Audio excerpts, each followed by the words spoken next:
Então, gente, vamos entender um pouco mais sobre esse fenômeno de ressonância magnética e alguns conceitos que estão envolvidos no fenômeno de ressonância magnética. Que à medida que eu for explicando a matéria para vocês sobre o assunto de ressonância, eu vou utilizar palavras técnicas.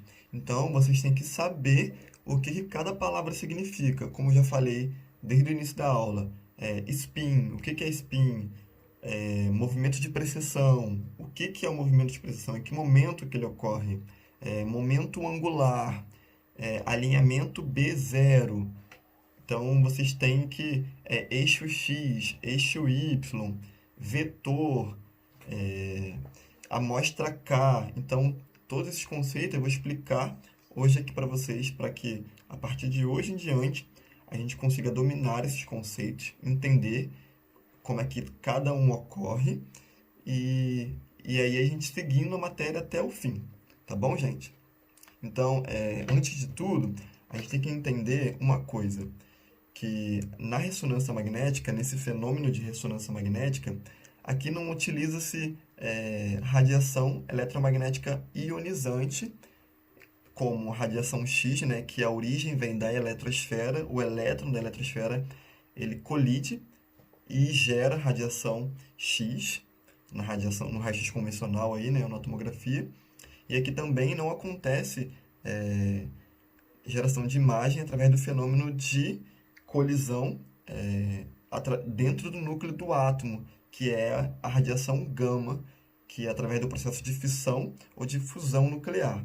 Então, dentro da ressonância magnética, a gente utiliza energias de baixa frequência aqui, dentro de energias de radiofrequência, ou seja, são energias de baixa frequência que não são consideradas ionizantes para poder gerar essas informações e posteriormente gerar a imagem no monitor aí dos aparelhos de ressonância magnética. Então, dentro do campo da ressonância magnética, nós trabalhamos com faixas de radiofrequência, que são os megahertz, para obtenção de imagem dentro desse campo. Forçando aqui a explicação,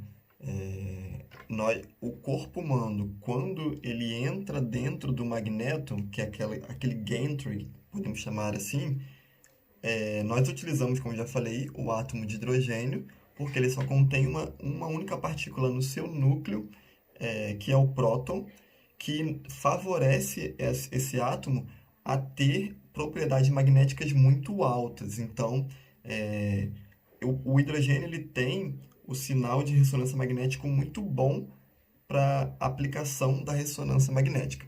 E, felizmente, o hidrogênio ele também está dentro do nosso corpo aí, em abundância, cerca de 70% do nosso corpo contém hidrogênio, ele está dentro do átomo de água, né? Então, sabendo disso, quando a gente insere o corpo da pessoa dentro do magneto, do grande magneto, esses átomos de hidrogênio, eles se alinham em uma direção, que é o eixo B0, que é uma linha reta, né? Então, esses átomos de hidrogênios, eles vão se alinhar, quando eles não estão sobre um campo magnético, o hidrogênio ele fica girando aleatório, vários átomos de hidrogênio no nosso corpo aqui estão girando aleatório. Então, quando ele entra dentro desse campo magnético, né, que é o gantry, esses átomos de hidrogênio eles começam a girar todos para um lado só ou para um lado inverso, que é o lado paralelo, que é o lado que está virado para o norte, que aí são átomos de baixa energia, ou o hidrogênio ele pode girar para o lado antiparalelo, que é o lado sul, que são átomos de alta hidrogênios de alta energia, que contém já nele alta energia, ou hidrogênios de baixa energia. Então, ao inserir o corpo dentro desse grande magneto, ali já existe um campo magnético do próprio equipamento e esses átomos de hidrogênio eles começam a girar todos para uma única direção, seja paralelo ou antiparalelo. E aí ocorre uma anulação de magnetismo, porque a quantidade de hidrogênio que está girando antiparalelo, eles se anulam junto com a quantidade de hidrogênio que estão girando paralelo. por exemplo, o corpo entrou dentro do gantry. Aí, vamos dizer que eu tenho 100 átomos de hidrogênio no meu corpo e eles começaram a girar tudo para um lado paralelo e os outros antiparalelo. Só que aí, vamos dizer que 20 átomos de hidrogênio de alta energia estão girando para o sentido antiparalelo, porque eles têm alta energia, então eles giram antiparalelo. Quando o átomo de hidrogênio tem baixa energia, eles giram para o sentido paralelo. Eles estão girando aqui, ó, para cá e para cá. Aqui tem 20 átomos de hidrogênio antiparalelo e aqui tem 70 paralelo. Esses 20 que estão girando para o antiparalelo vão se anular com mais 20 do lado do paralelo. Aí vão sobrar quanto átomos girando? Vão sobrar 50 átomos de hidrogênio girando em sentido paralelo, porque os 20 desses 70 do paralelo, eles se anularam junto com os 20, com os 30 que estão girando antiparalelo.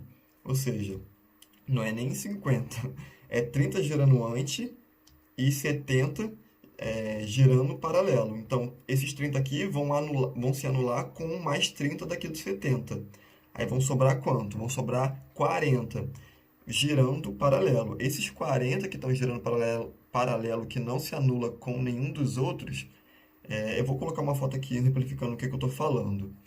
Eles vão servir de um espaço K de amostragem para poder receber pulsos de radiofrequência, né, das bobinas e assim emitir sinal. Então, essa amostragem de átomos que não se anularam de hidrogênio que vão servir para gerar imagem dentro do campo da ressonância magnética. Agora, eu vou começar explicando vocês aqui, para terminar a aula, conceitos importantes que a gente tem que saber e entender para dar continuidade no estudo de ressonância magnética.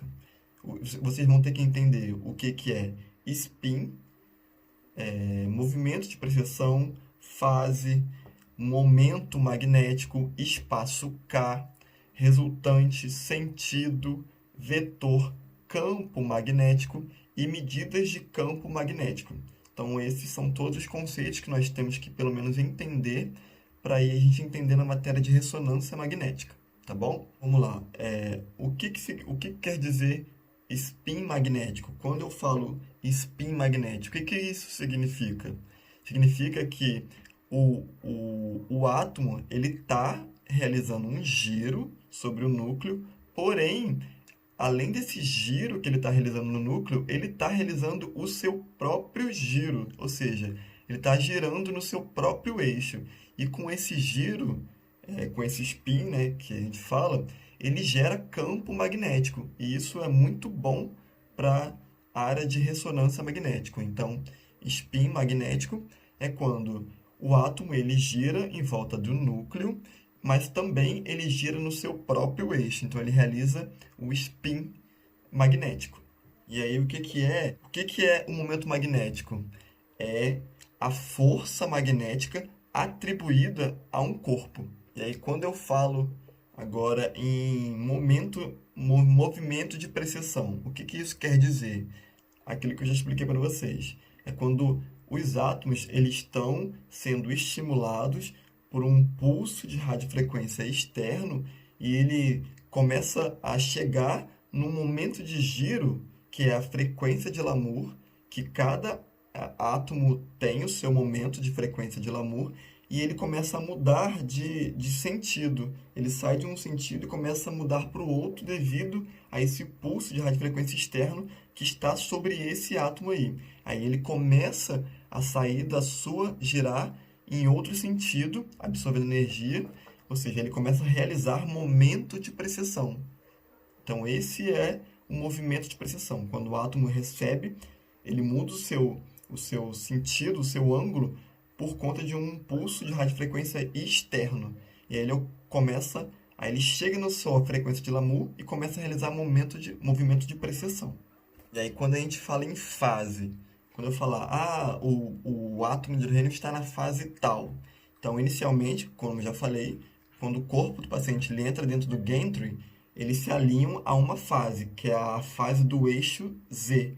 Então aí ele começa a receber estímulo externo de pulso de radiofrequência, realiza um movimento de precessão e então ele muda de fase. Ele sai da fase do eixo Z, ele vai para a fase do eixo X, que é um eixo, que é um sentido horizontal. Ele começa vindo aqui e vai para cá, ó, girando para esse sentido aqui. Então ele vai para a fase X. Então esse é o movimento, é o momento de mudança de fase. Então a gente fala que ele mudou de fase. Ele saiu de um eixo tal e foi para o eixo tal. Então lembra que eu falei para vocês que também em ressonância magnética nós temos uma matriz digital? Então essa matriz digital ela é considerada espaço K. Então ela tem essas linhas e colunas. Quando a gente fala em espaço K, a gente está falando da matriz. Então o espaço K ele é composto de linhas e colunas e pixels, né, bloquinhos. Esses bloquinhos eles têm que ser preenchidos. Como é que eles são preenchidos? É quando a gente capta, através das bobinas de gradiente que estão em volta do grande magneto, aqueles pulsos de respostas dos nossos átomos de hidrogênio. Então a gente vai captando, né? A gente não, né? As antenas desse magneto vão captando esses sinais e vão alocando esses sinais de acordo com a sua energia e intensidade dentro desse espaço K. Então aí ocorre nesse espaço K, posteriormente, quando a gente acaba o exame, a transformada de Fourier, que é o momento do cálculo matemático através dos grandes computadores que são interligados com o equipamento de ressonância. Aí ele vai lá, o computador vai lá nessa matriz, nesse espaço K, pega toda essa informação, faz a transformada de Fourier, que é o cálculo matemático, e gera imagem no monitor.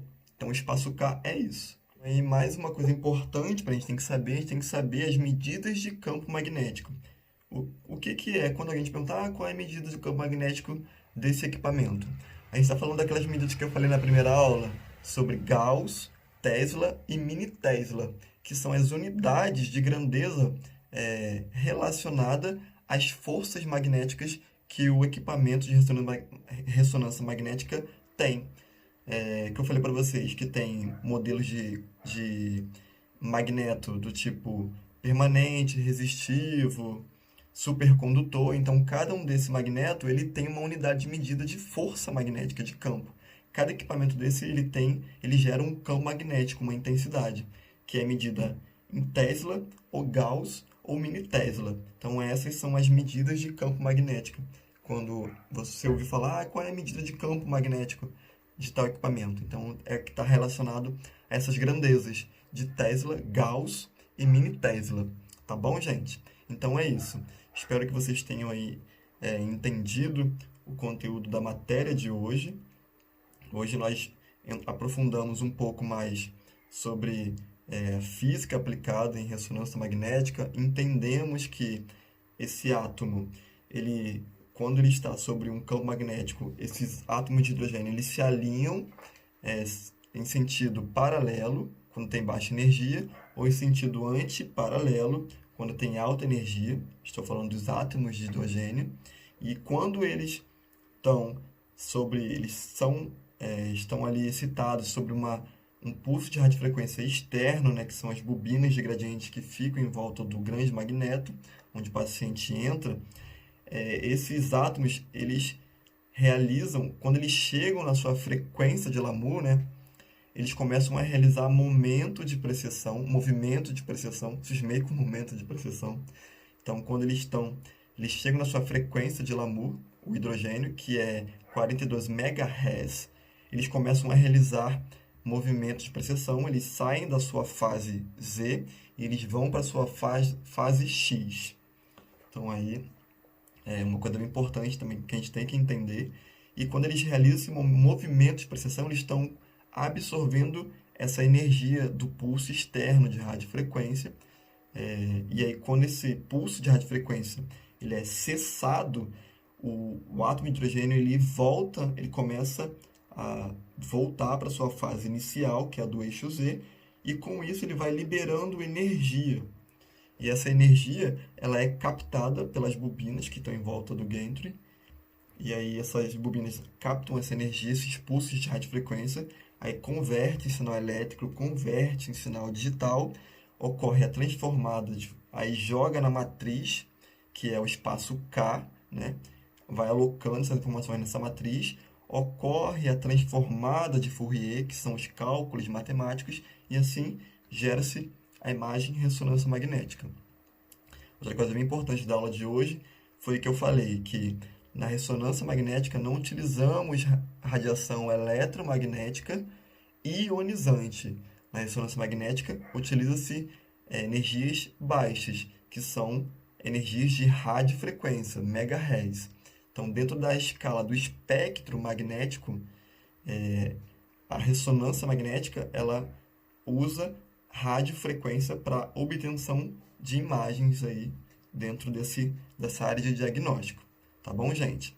Então, a gente fica por aqui para a aula de hoje. Espero que vocês tenham gostado da aula e entendido um pouco mais sobre ressonância magnética, que é uma área muito interessante de se estudar, né? Então, até a próxima aula, gente.